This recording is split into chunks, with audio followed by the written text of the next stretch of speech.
आता 8वा प्रश्न तुम्ही या ठिकाणी पाहू शकतात. प्रश्न असा आहे की 3360 divided by 15 divided by 14 equal असा प्रश्न या ठिकाणी आपल्याला विचारलेला आहे. मॅथमॅटिक्स संदर्भातला हा प्रश्न आपल्याला या ठिकाणी विचारलेला आहे. तर तुम्ही म्हणजे तुम्हाला प्रश्न असा सोडवायचा आहे की 3360 डिवायडेड बाय 15.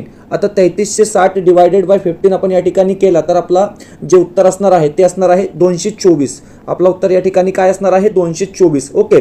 आता 224 डिवायडेड बाय 14 अशा प्रकारे जर आपण केला या ठिकाणी तर हे बघा 224 डिवायडेड बाय 14 तर आपला या ठिकाणी काय उत्तर असणार आहे 16. आपला योग्य उत्तर काय असणार आहे 16. तर ऑप्शन क्रमांक सी या ठिकाणी 16 दिलेला आहे. म्हणजे ऑप्शन क्रमांक सी आपला बरोबर उत्तर असणार आहे. हमको सबसे पहले क्या करना है 3360 को डिवाइड 15 से करना है. उसके बाद जो आंसर आता है उसको हमने 14 से डिवाइड करना है और उसके बाद जो है हमारा फाइनल आंसर यहाँ पर क्या है दोस्तों